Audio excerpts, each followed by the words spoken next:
तो ये ई सिम का क्या जलवा है भाई, विकीपीडिया से पूछते हैं। एन एम्बेडेड सिम और embedded universal integrated circuit card is a form of programmable SIM card that is embedded directly into a device. समझ नहीं आया कुछ, इसलिए डेफिनेशन के चक्कर में नहीं पड़ते और सिंपल से तरीके से बात करते हैं ई सिम्स पर कि ई सिम्स के फंक्शन क्या हैं और क्या यही सिम कार्ड्स का फ्यूचर है। सो ई सिम एक डिजिटल फॉर्म है सिम कार्ड्स की, जिसमें ना तो आपके मोबाइल में सिम कार्ड स्लॉट होना ज़रूरी है और ना ही आपके पास एक फ़िज़िकल सिम होना ज़रूरी है। तो सवाल ये उठता है कि क्या ये ई सिम तमाम मोबाइल्स में चल पाएगी या नहीं। तो जवाब है कि नहीं। ई सिम के सर्विसेज को मोबाइल के बोर्ड में लगी एक छोटी सी चिप इनेबल करती है, जिसको मोबाइल मेकर्स GSMA से इनेबल करवाते हैं। GSMA मोबाइल नेटवर्क ऑपरेटर्स की एसोसिएशन है जो इंटरनेशनली मोबाइल नेटवर्क से रिलेटेड मामला से डील करती है। तो ई सिम सिर्फ उन्हीं मोबाइल्स पर चलेगी जो इससे सर्टिफाइड हैं। फॉर एग्जांपल मोटोरोला का जो फोल्डेबल रेजर फ़ोन है वो दुनिया का पहला फ़ोन है जिसमें फिजिकल सिम कार्ड स्लॉट मौजूद नहीं है, बल्कि सिर्फ ई सिम यूज़ होगी। एप्पल की कुछ प्रोडक्ट्स हैं जो ई सिम को सपोर्ट करती हैं। For example iPad Pro, Apple watch series 3 से आगे तमाम सीरीज़ और iPhone XS से आगे के तमाम आईफोन्स भी पार्शियली ई सिम को सपोर्ट करते हैं, जिनमें एक सिम कार्ड स्लॉट फिजिकल है और दूसरी सिम के लिए आप ई सिम का इस्तेमाल कर सकते हैं। इसके अलावा गूगल के पिक्सल फ़ोन्स में और सैमसंग गैलेक्सी Z Flip में भी ई सिम यूज़ करने की फ़ीचर मौजूद है। आप आजकल जब नई सिम परचेज़ करने जाते हैं तो आपके सामने एक अच्छे से नंबर्स की लिस्ट होती है, जिनमें से फेवरेट नंबर आप चूज़ करते हैं और सिम के रजिस्ट्रेशन के लिए रिटेलर आपसे रिक्वायर्ड इन्फॉर्मेशन गैदर करता है। फॉर एग्जांपल आपका आईडी कार्ड और आपका थंब इम्प्रेशन लेने के बाद इस तरह का एक रॉ सिम कार्ड पकड़ता है, जिसको लेकर अपने डिवाइस पर आपका सेलेक्ट किया हुआ नंबर डालकर कंपनी को रिक्वेस्ट भेजता है कि इस रॉ सिम कार्ड में आपका नंबर एक्टिवेट कर दे। और एक्टिवेशन होने के बाद इसी रॉ सिम कार्ड पर आपका नंबर मैनुअली लिखकर आपको दे दिया जाता है। और अगर आपको ये रॉ सिम कार्ड्स की साइंस समझ नहीं आई तो आपको याद होगा कि एक ज़माने में राइटेबल CDs हुआ करती थी जो कि खाली होती थी और आप अपना डिज़ायर्ड डाटा उनमें राइट करवा सकते थे। और ये रॉ सिम कार्ड्स भी जैज़, यूफोन और जोंग जैसी कंपनीज लाखों के हिसाब से मैन्युफैक्चर करवाती हैं, जिनको बाद में आपके नंबर की एक्टिवेशन के लिए यूज़ किया जाता है। और वैसे भी इन सिम कार्ड्स के लिए चंद KB का ही डाटा रिक्वायर्ड होता है। अब ये रॉ सिम कार्ड्स का को बताना इसलिए भी ज़रूरी था कि कंपनीज़ के पास, जैज़ और वारिद जैसी कंपनीज़ के पास आपके नंबर्स डिजिटल फॉर्मेट में ही मौजूद होते हैं, जिनके लिए कुछ KB के डाटा को रॉ सिम कार्ड्स में ट्रांसफ़र किया जाता है। तो अगर ये फिजिकल सिम कार्ड एक राइटेबल CD की तरह है तो ई सिम एक रीराइटेबल CD की तरह है, क्योंकि ई सिम में आप जब चाहें अपना डाटा प्लान या इवन ऑपरेटर भी महज एक फ़ोन कॉल से चेंज कर सकते हैं। तो नेटवर्क कंपनीज़ को फ़र्क नहीं पड़ता कि वो आपका डाटा एक फिजिकल सिम कार्ड में ट्रांसफ़र कर रहे हैं या ई सिम में। तो ये ई सिम का कॉन्सेप्ट इसीलिए वजूद में आया ताकि इससे सभी का फ़ायदा हो सके। नेटवर्क कंपनीज़ का इसमें ये फ़ायदा है कि उनको लाखों या करोड़ों के हिसाब से इस तरह के रॉ सिम कार्ड्स मैन्युफैक्चर नहीं करवाने पड़ेंगे, जिससे उनकी कॉस्ट सिग्निफिकेंटली कम हो जाएगी। दूसरा, उनकी वर्कफोर्स भी कम हो जाएगी। हम जैसे यूज़र्स का इसमें ये फ़ायदा है कि ई सिम के ज़रिए सिम का सारा कंट्रोल हमारे हाथ में होगा। फॉर एग्जांपल आपको डाटा प्लान चेंज करने के लिए या उसमें मॉडिफिकेशन करने के लिए आपको नेटवर्क ऑपरेटर से कांटेक्ट करने की ज़रूरत नहीं पड़ती। दूसरा, हम एक नेटवर्क कैरियर तक ही महदूद नहीं रहेंगे, बल्कि एक नंबर को आप बिज़नेस के लिए यूज़ कर सकते हैं और दूसरे नंबर को आप पर्सनल कॉल्स के लिए यूज़ कर सकते हैं। इसमें ज़्यादा एडवांटेज उन लोगों का है जिन्होंने डिफरेंट कंट्रीज़ में रेगुलर ट्रैवल करना होता है। खैर, ये भी पाकिस्तान में फुली फंक्शनल नहीं हुआ।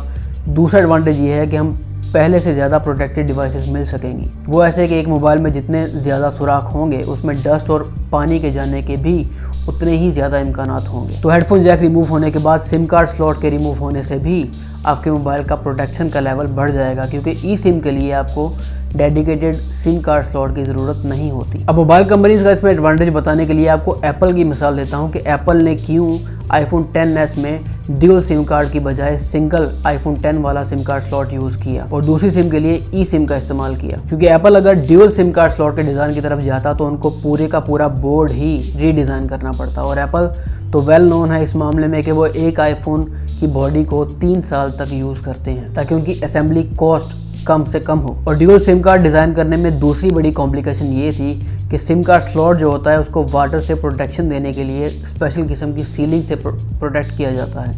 और सिर्फ सिम कार्ड स्लॉट ही नहीं बल्कि सिम कार्ड स्लॉट को एजेक्ट करने के लिए जो सुराख है उसकी प्रोटेक्शन के लिए भी कॉम्प्लिकेटेड प्रोसीजर होता है ताकि पानी या डस्ट मोबाइल के अंदर न एंटर हो सके। तो इतने लंबे छोटे पंगों में पड़ने की बजाय बेहतर यही था कि मोबाइल के बोर्ड में एक छोटी सी चिप का एडिशन कर दिया जाए जो ई सिम को रीड कर सके। और दूसरा इससे बेनिफिट ये था कि एक तो मोबाइल का डस्ट और वाटर से प्रोटेक्शन का लेवल बढ़ जाता, दूसरा एप्पल के लिए नए आईफोन्स की असेंबली कॉस्ट भी सिग्निफिकेंटली कम हो जाती। सो ये हर किसी के लिए विन विन टाइप की सिचुएशन है।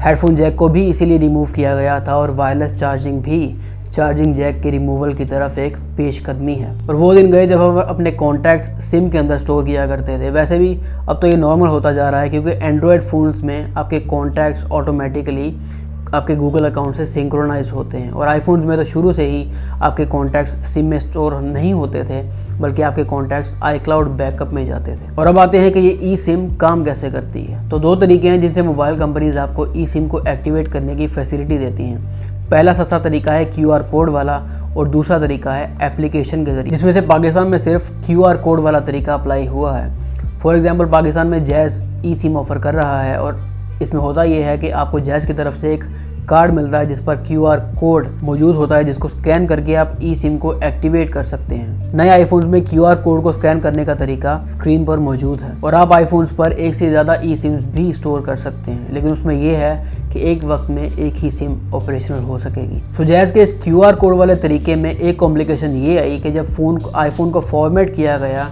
तो उसमें से ई सिम का डाटा भी रिमूव हो गया।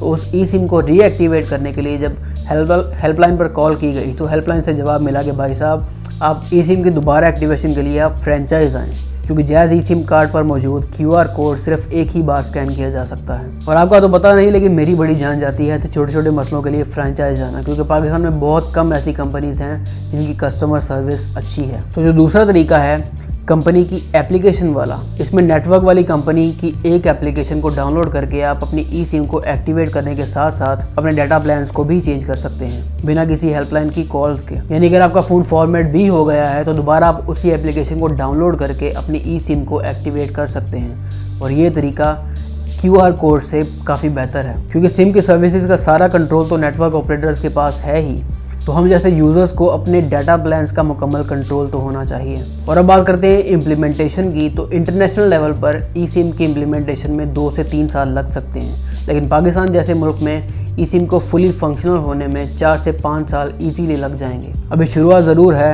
लेकिन कस्टमर सर्विसेज हों या रिक्वायर्ड इक्विपमेंट, दोनों के मामले में पाकिस्तान दुनिया से काफ़ी पीछे है, विच इज़ ए फैक्ट। लेकिन डेफिनेटली ई सिम ही फ्यूचर है, क्योंकि फिज़िकल सिम कार्ड स्लॉट छोटी डिवाइसेस जैसा कि स्मार्ट वॉचेस के लिए काफ़ी बड़ा होता है। सो ई सिम का कॉन्सेप्ट ही फ्यूचर है, क्योंकि इससे एक तो आप स्मार्ट वॉचेस में सिम इनेबल कर सकते हैं, दूसरा ये फोल्डेबल फ़ोन्स के फ्यूचर के लिए भी काफ़ी ज़रूरी है। तो स्मार्टफोन्स के फ्यूचर पर एक वीडियो मैंने दुबई में बनाई थी, जिसमें फ्यूचर में आने वाली फोल्डेबल डिवाइसेस का जिक्र था और आपके मोबाइल से धीरे धीरे पोर्ट्स के रिमूवल का भी जिक्र था। उस वीडियो का लिंक ये ऊपर मौजूद है अगर आप देखना चाहें तो जहाँ ये डिस्कस हुआ कि ई सिम ही फ्यूचर है, क्योंकि इसका सभी को फ़ायदा है। वहीं इस मौजूदा दौर के फिज़िकल सिम कार्ड के भी कुछ फ़ायदे हैं। मिसाल के तौर पर आपका फ़ोन अगर किसी वजह से ख़राब हो गया है तो आप इजीली उसमें से अपनी सिम निकालें और दूसरे मोबाइल में उसको डाल लें। इसके लिए आपको किसी एक्टिवेशन की ज़रूरत नहीं पड़ेगी, क्योंकि जो फिज़िकल सिम कार्ड्स होते हैं वो परमानेंटली एक्टिवेटेड होते हैं, जबकि ई सिम आपके मोबाइल में एम्बेड होती है। यानी कि अगर आपने मोबाइल चेंज किया है तो नए फ़ोन में उसी नंबर को चलाने के लिए आपको दोबारा एक्टिवेशन की ज़रूरत पड़ेगी, जिसका तरीका मॉडर्न कंट्रीज़ में तो बेहतर है, लेकिन पाकिस्तान में फ़िलहाल थोड़ा कॉम्प्लिकेटेड है। तो भाई साहब कंक्लूजन यही है कि ई सिम ही फ्यूचर है, क्योंकि इसमें सभी का फ़ायदा है, स्पेशली इन बड़ी बड़ी कंपनीज़ का फ़ायदा तो है ही। तो ये तो होगा। वीडियो थोड़ी लेंथी हो गई है, तो अगर मैंने ई सिम्स को लेकर कुछ चीज़ मिस कर दी है तो do let me know in the comment section, मैं ज़रूर जवाब दूंगा। आज के लिए इतना ही, अपना ढेर सारा ख्याल रखिएगा। अल्लाह हाफिज़।